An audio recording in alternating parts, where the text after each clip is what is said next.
बिस्मिल्लाहिर्रहमानिर्रहीम, अस्सलाम वालेकुम। आप सभी का इस्तकबाल है। आप देख रहे हैं प्रोग्राम स्पेशल रिपोर्ट। आपका मेज़बान मीर हिलाल हाजुरी हाजिर खिदमत। नाज़रीन, मुतअद्दिद खबरें आया चाहती हैं और इन खबरों के हवाले से जो अहवाल है, हाल अहवाल है, वो हम आप तक आपकी नज़र करेंगे। और जो सबसे पहले और सबसे अहम खबर पोलो व्यू की है, क्योंकि स्मार्ट सिटी का जब जिक्र आता है तो पोलो व्यू जो है नज़रों में भी आता है और जहन में भी अक्स कर जाता है, क्योंकि स्मार्ट सिटी अगर कहीं दिख रही है तो वो पोलो व्यू के अंदर ही है।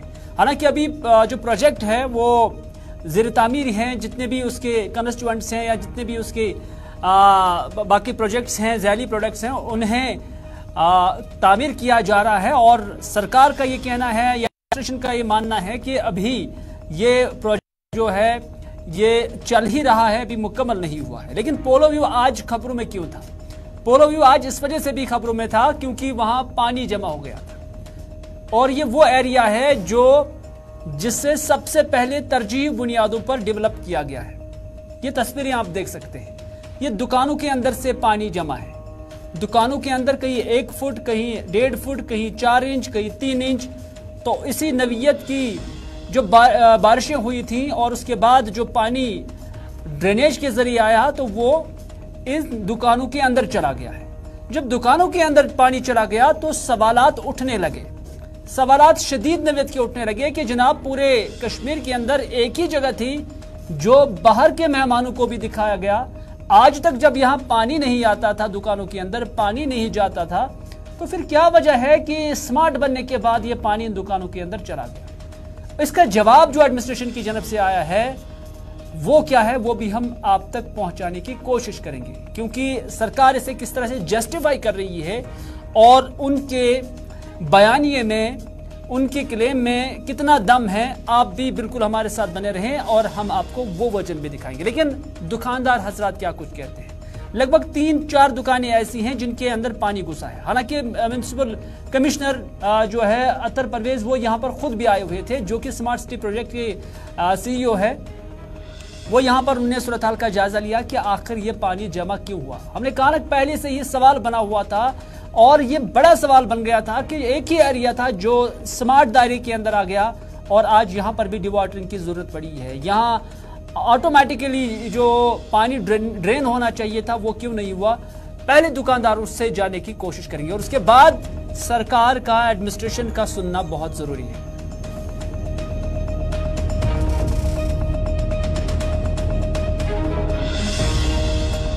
बोले हमने देखा हमारे दुकान में कम से कम 3-4 इंच पानी है। शटल खोला हमने, वहाँ देखा हमें पानी जमा है। हमारा सारा माल डैमेज हो गया। ये देखिए आप, टोटल लॉस है, पूरा डिस्ट्रॉय। यहाँ से भी देखिए आप, ये हमारा स्टॉक है, ये टोटल लॉस स्टॉक हमारा है। तो कितना नुकसान आपको हुआ? ये लाखों में नुकसान है सर, ये लाखों में नुकसान। अभी तो हम सफाई कर रहे हैं, अभी तो हम देख रहे हैं कि क्या कितना नुकसान है। अभी हमें ये सारा माल देखिए आप विजुअल्स और फोटो उठा सकते हैं, उसको भी वीडियो दिखा। स्मार्ट सिटी को खूबसूरत बनाया गया, खूबसूरत बनाया स्मार्ट सिटी को, नो डाउट वो खूबसूरत, मगर ये फेलियर है ना, देखना था ना इनको भी। ड्रेनेज का सिस्टम, ये पानी का सिस्टम देखना था। यहाँ 12 मई अभी सुबह हम लोग आए तो कुछ शॉपकीपर्स यहाँ हैं जिनकी शॉप्स में सुबह हम लोगों ने देखा कि थोड़ा पानी आ गया था नीचे। ऑलमोस्ट किसी की शॉप में 1-2 फुट, अगर आप यहाँ पर देखेंगे, यहाँ पर मिलानो शूज हैं, कोरल्स हैं, आगे ट्यूलिप है, इनकी दुकानों में जो है सुबह पानी आ गया था। सो अभी तक जो हमारे को अपनी एज ए लेमैन हमें जो लग रहा है कि वो शायद ड्रेन पीछे से ब्लॉक हो गई थी, जिसकी वजह से पानी आ गया है। ड्रेनेज वालों का कहना है कि ये स्मार्ट सिटी का फॉल्ट है। अभी हम लोग उस चीज के बारे में कुछ नहीं कर सकते, because they are both technically sound. हम लोग तो यहाँ बिजनेस कर रहे हैं। अब स्मार्ट सिटी का है, ड्रेनेज का है, SMC का है, we have no idea about it. बस हमारा ये कंसर्न है कि अभी पानी है, उन लोगों को इन्फॉर्म किया, so we are expecting a team.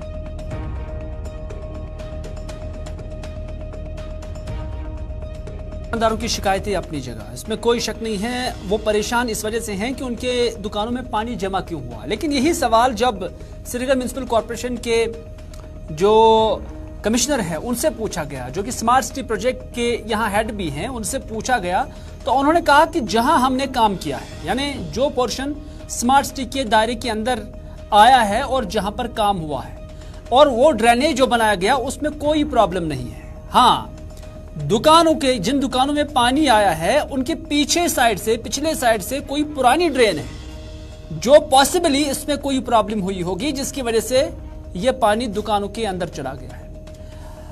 Srinagar municipal corporation के कमिश्नर का यह भी कहना है कि जो हमने काम किया है उसमें खामी कोई नहीं है। अलबत्ता जो बिल्डिंग बनी हुई है जिसमें दुकानें हैं ये बहुत पुरानी है, हमें देखना होगा कि किसमें कोई डैमेज तो नहीं है या इसमें कोई खराबी तो नहीं है जिसकी वजह से ये पानी घुस आया है, या इसके पीछे जो 1-2 ड्रेनें हैं जो पुरानी हैं कहीं उसमें कोई प्रॉब्लम तो नहीं है जिसकी वजह से पानी दुकानों के अंदर चला गया है। तो इस वजह से उनका कहना है और उनका दावा है कि जो काम हमने किया है उसमें कोई भी कमी पेशी नहीं है।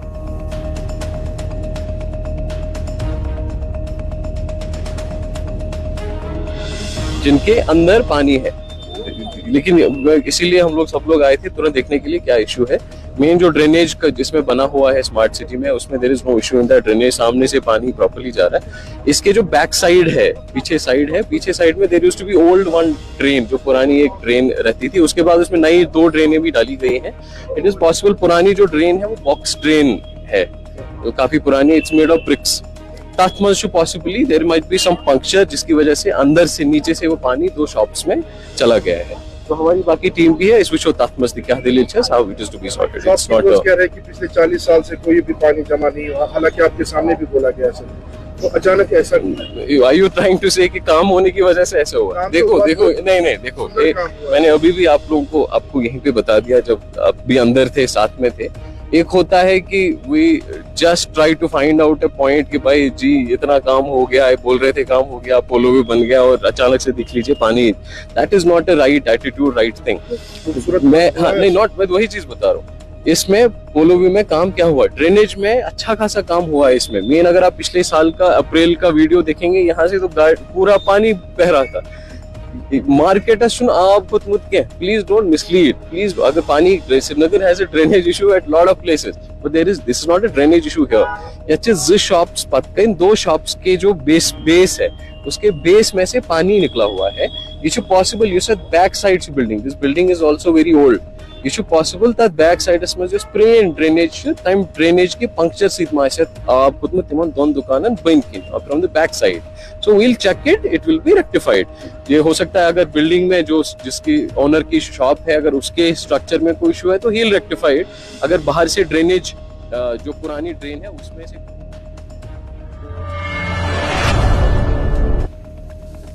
इधर डिविजनल कमिश्नर कश्मीर विजय कुमार भदौरी ने आज डिप्टी कमिश्नर श्रीनगर और उसके साथ साथ कमिश्नर म्युनिसिपल कॉर्पोरेशन के हमरा शहर श्रीनगर के लाल चौक इलाके का दौरा किया, जहां पर तवारीखी घंटा घर पर काम जारी है। घंटा घर तवारीखी इस एतबार से कि हमेशा ये यहाँ पर सुर्खियों में रहा, लेकिन आज नया बनाया जा रहा है और इस हवाले से घंटा घर और उसके आसपास जो इलाका है उसकी जो तामीर और तरक्की अभी हो रही है उसका आज जायजा लिया गया है। श्रीनगर म्युनिसिपल कॉर्पोरेशन और उसके साथ साथ जो कमिश्नर श्रीनगर म्युनिसिपल कॉर्पोरेशन है और जो कि स्मार्ट सिटी के चीफ एग्जीक्यूटिव भी है, उनकी जानब से मुफस्सल जो मालूमात और तफसीलात है उनसे डिविजनल कमिश्नर कश्मीर को आगाह किया गया। और इस दौरान ये भी कहा गया है कि 15 अगस्त से कबल ही नए घंटा घर की तामीर को मुकम्मल किया जाए।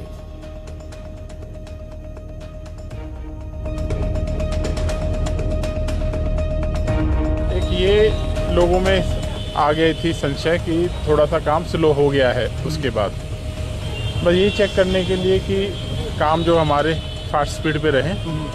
और आपने खुद ने देखा है कि चीफ सेक्रेटरी साहब ने भी काफ़ी इस पे दौरे किए हैं, तो उन्हीं की प्रोग्रेस हमें उन्हें बतानी होती है कि ये टाइम बाउंड मैनर में पूरे हो जाएं। उसी को ही देखते हुए इस पे आ रहे हैं। और हमने इसकी जो डेडलाइन रखी है इस बार इंडिपेंडेंस डे से पहले, जैसे आपने पोलो व्यू देखा है बहुत अच्छा लगता है, आपने रिवर फ्रंट देखा है बहुत बढ़िया लग रहा है, मोमिनाबाद वाला कल रात को ब्लैक टॉप इस पर स्टार्ट हो गई है। और इसके साथ साथ शहर खास के ऊपर भी अब सारे जो प्लान जो है बनाए गए हैं। ये सबकी टाइमलाइंस हैं, जैसे आपने देखा होगा बुलेवार्ड रोड पहले हमारा कंप्लीट हुआ, फिर नॉर्दर्न फोर्ट सोर अब शालीमार तक जो है ये भी 15 अगस्त से पहले उसे ख़त्म करना है। उसके आगे जो हबक तक है उस पर समय लगेगा, उसमें 30 नवंबर तक वो जा सकता है, मतलब बर्फ़बारी से पहले इसी सीज़न में उसको ख़त्म करना है। जितने भी ये काम है हमारे स्मार्ट सिटी के जो ऑलरेडी आपने देखे हैं बटमालू से लेके मोमिनाबाद या इसके अलावा और भी, ये पूरे कंप्लीट कर डिविजनल कमिश्नर कश्मीर से सवाल पूछा गया है कि जो शिया तबके से वाबस्ता कुछ अंजुमनें हैं, उन्होंने दरख्वास्त की थी सरकार से कि इस बार लाल चौक और जिन इलाकों से पाबंदी है जुलूस बरामद होने पर, वहां से इजाजत दी जाए जुलूस बरामद करने के लिए आजादारों के लिए। तो उस पर उन्होंने कहा कि मुहर्रम के जुलूस बरामद करने पर कोई पाबंदी नहीं है।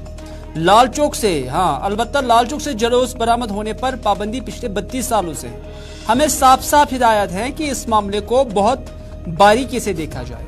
हाँ, अगर जुलूस निकालने की गुंजाइश होगी तो देखा जाएगा।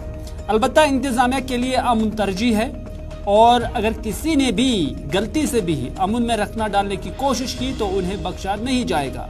हमें उन्हें बताया है कि हम यानी जो कुछ अंजुमनें आई थी जो कल भी मीटिंग के अंदर हुई थी, तो डिविजनल कमिश्नर कश्मीर का कहना है कि हमने उन्हें बताया है कि आप हमें डेटा दीजिए कि 8 मुहर्रम को कितने लोग यहाँ से निकल सकते हैं। अभी तक उन्होंने उस पर कोई जवाब नहीं दिया। अगर वो कोई जवाब देंगे तो उसके बाद हम अपनी हातमी राय बनाएंगे, हातमी फैसला देंगे। लेकिन अभी तक बाल जो है वो उन्हीं अंजुमनों के, यानी जो शिया एसोसिएशन हैं, मुख्तलिफ अंजुमनें हैं शिया तबके से वाबस्ता, उन्हीं के कोर्ट में बाल है। जो ही वो कोई डेटा देते हैं तो उसके बाद ही हम इस पर हतमी फैसला लेंगे। ये डिविजनल कमिश्नर कश्मीर विजय कुमार बदूरी ने कहा। पहली बात तो मैं आपको ये बता दूं कि हमारे यहाँ जो मुहर्रम के प्रोसेशन होते हैं, ये बहुत ही सेंसिटिव मुद्दा है हमारी शिया कम्युनिटी, हमारे शिया भाइयों का। इस 40 दिन के अंदर में केवल श्रीनगर शहर में 89 जुलूस निकलते हैं। आप उन्हें कवर भी करते हो, आप उन्हें खुद भी देखते हो। तो कोई ये कहे कि रिस्ट्रिक्शन लगी है तो ये बेईमानी बात होगी। दूसरा, जिन 2 रूट्स की आप बात कर रहे हो, वो 2 रूट भी उस तरह से बैन नहीं है क्योंकि वो रीरूट किए गए हैं। ठीक है। तीसरी बात ये हो गई कि ये कब से किए गए हैं, क्या हमने उनमें कुछ कमी पेशी की है क्या? आपको भी पता है वो कब से बैन हुए हैं, 32 साल से 33 साल से ज़्यादा हो गए। कभी मेरे शिया भाई ने जब 17 साल का होता होगा, आज वो 50 साल का हो गया है। जब तक किसी ने इस पर बहुत बड़ा मुद्दा उस पर नहीं उठाया, बट हम एज एडमिनिस्ट्रेशन हमें इंस्ट्रक्शन है साफ कि भाई इसको बहुत बारीकी से देखो और निकल सकता है तो हमें निकालना है। हम बहुत इस पर सीरियस है। हमारे लोगों ने, कश्मीर के लोगों ने बहुत मेहनत की है, तब जाके अमन चैन कायम हुआ है। अगर कोई उसको इधर से इधर बाल बाका भी करेगा तो देखिए सख्ती से निपटा जाएगा, ये साफ साफ बता रहे हैं। और ये आप प्लीज़ एक बार कह दीजिएगा सबको, अगर कोई पीस, लोगों की प्रॉपर्टी या उससे कोई खिलवाड़ करेगा तो वी आर, मतलब हम उसमें फिर सक्षम है किस तरह से डील करते हैं। अब स्पेसिफिक 8 वाले पे आ जाता हूँ। 8 वाले के लिए हमारी मीटिंग हुई है उनसे। जब आप किसी प्रोसेशन को निकालोगे तो आपको मैनेज भी करना है उसको। आपको जब मैनेज करना है तो आपको पता होना चाहिए भाई कौन आएगा, कितने लोग आएंगे। अब कोई यही नहीं बता पा रहे हैं कि साहब उसमें आएगा कौन, कितने लोग होंगे, और आप मुझसे उम्मीद करते हो कि साहब आप एकदम फ्री वो आप जो है कर दीजिए और उसको निकाल ले दीजिए। अभी तो आगे समय है हमारे पास, तो अभी तो ball is in their court. We are expecting कि वो हमें देंगे नंबर और कौन कौन उसमें आ रहे हैं, उसके बाद उसमें। नाज़रीन, मुहर्रमुल हराम का एक अजीम जो महीना है वो अभी चल रहा है और इस निस्बत से जुलूस अज़ा बरामद होने का सिलसिला भी शिया आबादी वालों इलाकों के अंदर जारी है और इस हवाले से मजालिस भी हो रही हैं, जिस दौरान शहदाई करबला को शानदार अल्फाज में खराज तहसीन और खराज अकीदत पेश की जा रही है। और इस हवाले से आज़ादारी के जुलूस जो है वो बरामद होने का सिलसिला आज सुबह से ही जारी था। कहीं छोटे जुलूस, कहीं बड़े जुलूस इस हवाले से और इस निस्बत से जा रहे थे। बडगाम की ये तस्वीरें आप देख सकते हैं और बडगाम के अंदर भी आज आज़ादारी के जुलूस जो है वो बरामद होना शुरू हो गए हैं और जो शाम गए तक जारी रहेंगे। और इन जुलूस अज़ाब में अज़ादारों की एक बड़ी तादाद जो है वो मौजूद रहती है और यहाँ पर भी हम देख रहे हैं कि लोगों की एक खासी तादाद इस जुलूस अज़ाब में शामिल हैं। चूँकि 6 मुहर्रम है और 6 मुहर्रम की निस्बत से भी बड़े बड़े जुलूस बरामद होते रहते हैं और इस हवाले से बडगाम से डार अशरफ इस वक्त हमारे साथ। अशरफ, कहां से ये जुलूस जो है बरामद हो रहा है और कहां तक इन्हें जाना है और आइंदे का जो स्केड्यूल है वो किस तरह का है और सरकार की जानब से भी इंतजाम किस नौयत के हैं? देखिए हिलाल, जहाँ तक हम आज मुहर्रम के हवाले से बात करें तो पहले से ही आपने देखा डिप्टी कमिश्नर की तरफ से मुख्तलिफ अंजुमों को, चाहे जो एसोसिएशन हो, उनके जो मेम्बर्स को बुलाया गया। और वहीं अगर पुलिस की बात करें तो SSP बडगाम ने भी मुख्तलिफ शिया वाले इलाकों से जो है रिप्रेजेंटेटिव्स उनसे बात की कि मुहर्रम के हवाले से जो मुहर्रम में जो जुलूस निकलेंगे किस तरह की शिरकत होती है। यानी पहले से ही जो है हम ये कह सकते हैं कि मुहर्रम के हवाले से जो हातमी शक्ल दी गई थी। इस सिलसिले में जब हम आज की बात करें तो बडगाम में 6 मुहर्रम से है जो है आज़ादारी के जुलूस बरामद होते हैं। और आज का जो जुलूस है वो है जूरीगुंड से, जो कि जूरीगुंड बडगाम से निकलता है और मरकजी इमामबाड़ा बडगाम में उसका इख्तिताम पजीर होता है। आपको मैं ज़रा दिखाना चाहता हूँ इस वक्त जो है जुलूस आज़ा जो कि इस वक्त बरामद हो चुका है, जिसकी क़यादत अंजुमन शरी शियान के सदर आगा सईद हसन करते हैं। और आज से ही जो है बडगाम में जो है जुलूस का सिलसिला शुरू हो जाता है और ये जो है आशुरा तक ये लगातार जो है जो जुलूस निकलेंगे, मुख्तलिफ इलाकों से गुजरते हुए मरकजी इमामबाड़ा तक जाएंगे। और आज जो है छठा मुहर्रम है और पहला जुलूस जो है जूरीगढ़ इमामबाड़ा से गुजरते हुए मेन रोड जो कि दूध पथरी का रोड है, यहाँ से गुजरते हुए ये मरकजी इमामबाड़ा तक जाएगा। और हज़ारों की तादाद में जो है आज़ादार इसमें शिरकत करते हैं और इमाम हुसैन अलैहिस्सलाम को खराज अकीदत पेश है। मैं आपको दिखाना चाहता हूँ पीछे कैमरामैन से कि जो इस वक्त जो लोग हैं काफ़ी तादाद में आज़ादार आए हैं और इस जुलूस की अज़ा में शिरकत के लिए आए। आप देख सकते हैं बड़ी तादाद इसमें मौजूद है। और जहाँ तक हम इंतज़ाम की बात करें, चाहे PHE हो या पावर डिपार्टमेंट हो या पुलिस की तरफ से पहले से ही जो है इंतज़ाम किए गए हैं। वहीं पर अगर हम म्यूनिसिपलिटी बडगाम की बात करें, हालांकि ये म्यूनिसिपलिटी के अंदर नहीं आता है, मगर पहले से ही उन्होंने यहाँ पर सफाई का भी इंतज़ाम किए गए थे।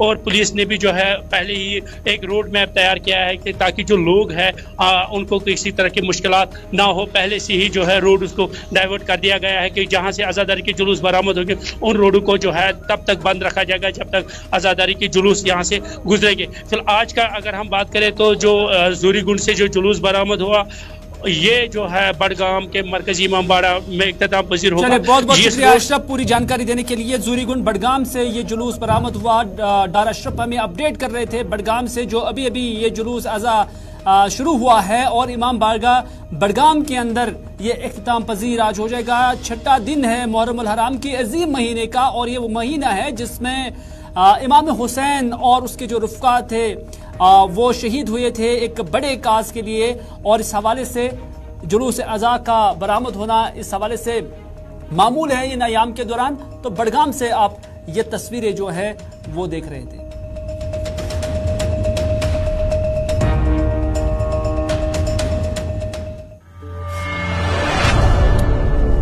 नाज़रीन, एक नोटिफिकेशन जारी हुआ था और ये director general health services government of India की जानिब से हैं और उसको एंडोर्स किया है director SKIMS and ex official secretary to government, जिन्होंने कहा है कि जितने भी हॉस्पिटल्स ये सरकारी हैं, खासतौर पर जो सिक्किम्स के अंडर आते हैं, वहां पर जेनेरिक मेडिसिन को ही डॉक्टर्स जो है प्रिस्क्राइब करें।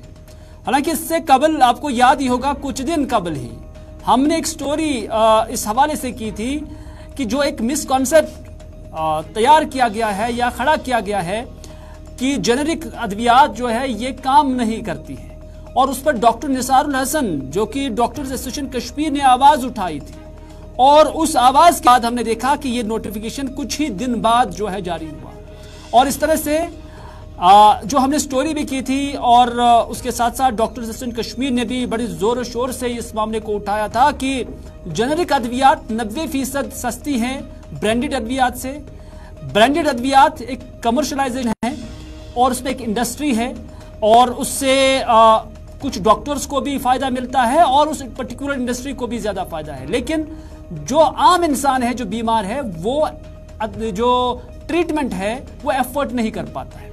तो इस तरह से सिक्किम्स ने इस ऑर्डर को जो director general health services government of India का है उस ऑर्डर को उन्होंने एंडोर्स किया और बाज़ाब्ता तौर पर अब इंप्लीमेंट करना शुरू कर दिया और इसका ऐलान भी कर दिया है। तो इससे अब क्या लोगों को राहत मिलेगी, किस तरह की राहत मिलेगी, इस पर बात करने के लिए मेरे साथ है हमारे नुमाइंदे फैसल रियाज जो कि स्टोरी पर लगे हुए हैं। फैसल, हमने कुछ दिन पहले ही ये स्टोरी भी की थी और डॉक्टर निसारुल हसन को जरूर ये क्रेडिट जाता है जिन्होंने बड़ी शिद्दत के साथ इस मामले को उठाया था। क्या कुछ है ये ऑर्डर और इससे किस तरह का फायदा अवाम को मिलने वाला है? देखिए, बिल्कुल जिस तरह से आपने भी कहा कि ये director general health services government of India की तरफ से कन्वे किया गया है और उसके साथ साथ जो डायरेक्टर स्कीम्स है और एक्स ऑफिसर जो सेक्रेटरी जो गवर्नमेंट है उनकी तरफ एंडोर्स किया गया है। और इसके हवाले से मेडिकल सुप्रिंटेंडेंट जो है सिक्किम के फारूक मुजफ्फर जान साहब उनकी तरफ से अब सर्कुलर इशू किया गया और जो भी गवर्नमेंट हॉस्पिटल्स है उनको कहा गया है कि आप सिर्फ और सिर्फ जेनरिक मेडिसिन ही पेशेंट को प्रेस्क्राइब कीजिए और अगर कुछ भी हो सिर्फ और सिर्फ आप जेनरिक मेडिसिन ही इस्तेमाल करेंगे और वही प्रेस्क्राइब। अब इस चीज और इसके साथ साथ एक और इस पॉइंट पे रखा गया है कि जो मेडिकल रिप्रेजेंटेटिव का घूमना फिरना अस्पतालों में रहता था और इस वक्त एक पॉलिसी या एक हम कह सकते हैं कॉन्ट्रैक्ट डॉक्टर्स और इन एमआरएस के फील्ड पे बढ़ता है, उसके बाद डॉक्टर्स को फायदा मिलता था और उन पर्टिकुलर कंपनी और दुकानदारों को फायदा मिला था। उन एमआरआईज की विजिट्स को भी कर्टेल किया गया है पूरी।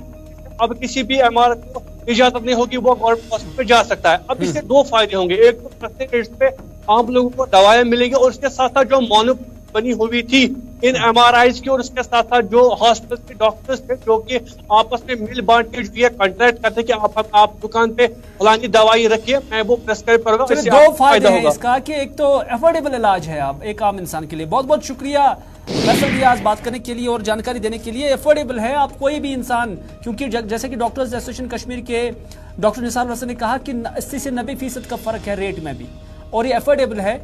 दूसरा यह कि इन अद्वियात में कोई कमी नहीं होती है, कोई पेशी नहीं होती है, बल्कि ये भी उन्हीं ब्रांडेड अद्वियात की जानिब से उन्हीं की तरह ये भी काम करती हैं। बस एक जो नैरेटिव सेट किया गया है उसको तोड़ने की एक बड़ी कोशिश हुई है जिसका अब पब्लिक भी वेलकम कर रही है।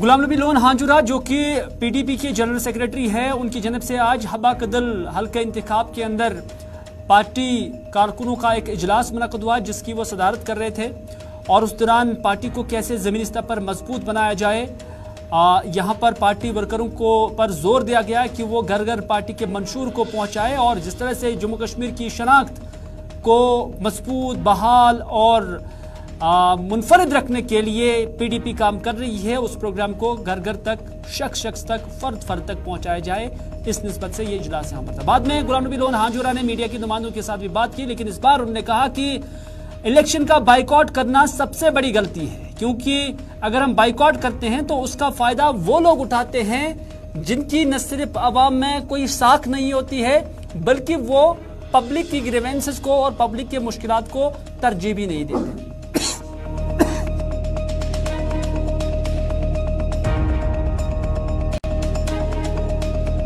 है इलेक्शंस में, चाहे वो असेंबली का हो या कॉरपोरेशन का इलेक्शन हो, तो उस बाइकाट का फायदा कुछ लोग उठा रहे हैं। वो यहाँ से जीत के जाते हैं, असेंबली मेंबर बन जाते हैं या कॉरपोरेटर बन जाते हैं, लेकिन दोबारा वो इस इलाके में नजर नहीं आते हैं। इसलिए हमने इनको ताकीद की कि इलेक्शन में कोई बाइकाट ना करे।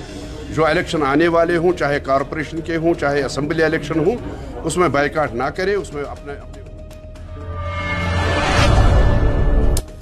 नाज़रीन, मरकजी सरकार जम्मू कश्मीर के विजाविज असेंबली की निस्बत एक रिजर्वेशन बिल पार्लियामेंट के अंदर लाने जा रही है। इस हवाले से खबरें गश्त कर रही हैं। वहीं पर जहां नेशनल कॉन्फ्रेंस ने कहा कि वो अगरचे किसी भी तबके को रिजर्वेशन देने के खिलाफ नहीं है, लेकिन जो तरीकाकार अडॉप्ट किया गया है उसके वो बरखिलाफ है, क्योंकि उनका कहना है कि किसी भी जो तबका है उनकी तरफ से तजवीज़ या उनकी नुमाइंदगी को तजवीज़ करना वो जम्मू कश्मीर असेंबली का इख्तियार है, ये लेफ्टिनेंट गवर्नर नहीं करना चाहिए। और वैसा ही आज सुहेल बुखारी जो कि पीडीपी के तर्जुमान आला है, उनकी जानब से एक बयान दिया गया है।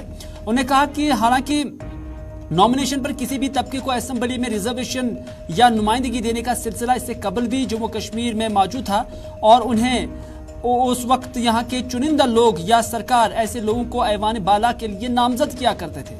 अब तो सेंटर से ये सब कुछ अपनी मर्जी पर तय किया जा रहा है। सरकार का मकसद सिर्फ ये है कि लोगों में तफरुक पैदा करके अवाम को तकसीम किया जाए, यानी मौजूदा सरकार पर उन्होंने इल्जाम लगाया। उन्होंने कहा कि दरअसल रीऑर्गेनाइजेशन एक्ट का मामला सुप्रीम कोर्ट के अंदर ज़ेर समाअत है और दूसरी जानिब आप इस तरह के एक्ट कर रहे हैं जो सुप्रीम कोर्ट के ताज़ीम के बिल्कुल बरखिलाफ है।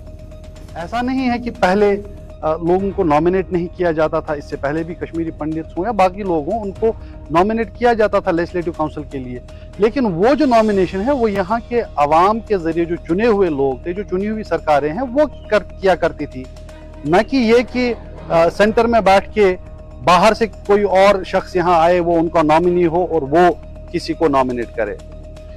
और खुसूसन आप ये देख लीजिए कि इन तबकों की जो एम्पावरमेंट की बात है, कश्मीरी पंडितों का क्या हाल हुआ है इन 6 सालों में, जबकि डायरेक्टली गवर्नमेंट ऑफ इंडिया यहाँ पे एडमिनिस्टर कर रही है, वो मुझे लगता है हमें कहने की जरूरत नहीं, खुद कश्मीरी पंडित उसकी डिटेल्स बता सकते हैं, उनके जो हाल हैं वो बता सकते हैं। इनका जो मुद्दा व मकसद है वो सिर्फ इतना है कि यहाँ फॉल्ट लाइन्स क्रिएट की जाएं, लोगों को डिवाइड किया जाए, और ये सब सिर्फ इसलिए किया जा रहा है ताकि पॉलिटिकल ब्राउनी पॉइंट्स जो हैं वो सिक्योर कर पाए। नाज़रीन, आज की स्पेशल रिपोर्ट में बस इतना ही। अपने मेज़बान मीर हिलाल हांजुरी को दीजिए इजाज़त, इस वादे के साथ कि अगर ज़िंदगी रही तो आपसे फिर होगी मुलाकात। तब तक के लिए खुदा हाफिज़, फ़ी अमान अल्लाह।